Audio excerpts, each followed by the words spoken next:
There's a moment in every great story when you realize it was never chaos. It was always planned. Not the goals, not the celebrations, not even the records, the ending. Because what if I told you that Mohamed Salah's departure from Liverpool didn't begin in 2025, but the day he arrived? Back in 2017, Liverpool didn't just buy a player, they made a calculation. While the world saw a winger who failed at Chelsea, inside the club, something very different was happening. Numbers were speaking, cold, precise numbers, expected goals, sprint data, positional intelligence, patterns no fan could see, but a system could. And that system didn't just believe in Salah, it designed him. He became a machine. Goals, assists, moments that felt almost inevitable. Season after season, defenders already knew what he would do, and still couldn't stop it. That's not just talent, that's alignment, a perfect match between player and system. But here's the part nobody talks about. The same system that builds you also decides when you're no longer needed. Because football at the highest level isn't emotional. It feels emotional. But behind the scenes, it's ruthless, calculated, surgical. Fast forward to 2025. Salah is still producing, still scoring, still carrying moments of magic. But something subtle begins to change. Not visible to the average fan, not obvious in highlight reels, but inside the data, inside the reports, the curves start to dip. Touches in dangerous areas drop. Explosiveness slightly declines. Small percentages, tiny details. But in elite football, tiny details are everything. At the same time, something bigger is shifting. Power. Michael Edwards returns, not as a simple director, but as the architect of an entire system. Not just Liverpool, a structure, a long-term vision.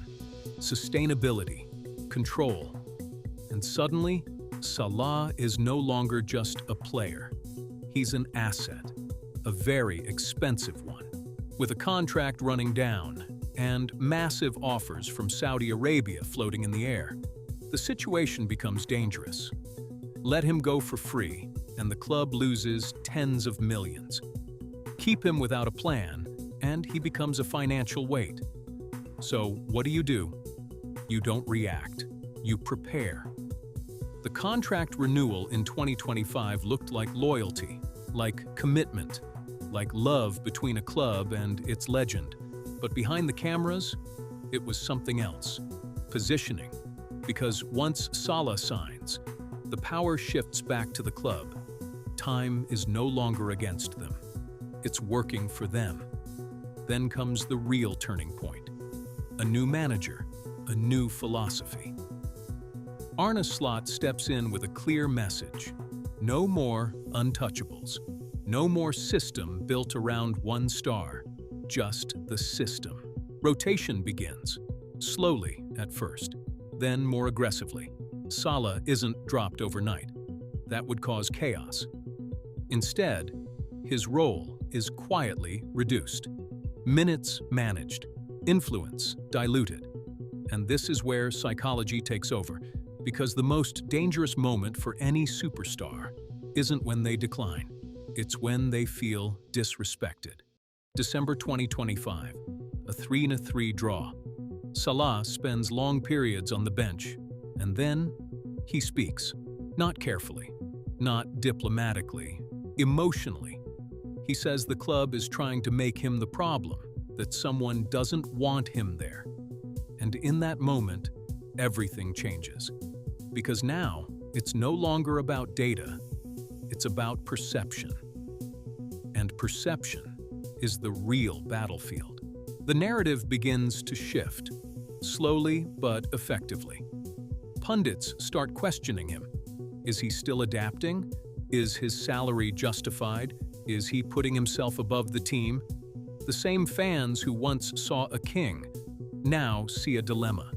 And Liverpool? They don't need to say anything. because the system is doing the work for them. Results improve in certain games without relying entirely on him. The idea of a post-Salah Liverpool no longer feels scary. It feels possible. And once that happens, the end is already written. Here's where the move becomes almost brutal in its brilliance. Financially, Liverpool wins. No free transfer loss, no massive payout. Salah even gives up a loyalty bonus just to leave earlier. Think about that. A player who once held all the power now negotiates his own exit on the club's terms. Quietly, efficiently. No dramatic farewell, no emotional Anfield goodbye. Just a formal announcement, like closing a file. And that's the part that hits hardest, because legends usually end with noise. But this one ends with silence. And maybe that's the biggest clue of all. This wasn't a collapse. It wasn't a sudden decision. It was a sequence, move after move after move, until there were no moves left. Checkmate. So the question isn't whether Salah chose to leave. It's whether he ever had a choice at all. And if this is how Liverpool treats one of the greatest players in its history, what does that tell you about the future of football? Because today it's Salah. Tomorrow, it could be anyone. If you see football differently after this, if you start questioning what's really happening behind the scenes, then you're already ahead of most fans. And if you want more stories like this, the ones nobody tells you, the ones hidden behind headlines and highlight reels, stay here, because the next one might change how you see the game forever.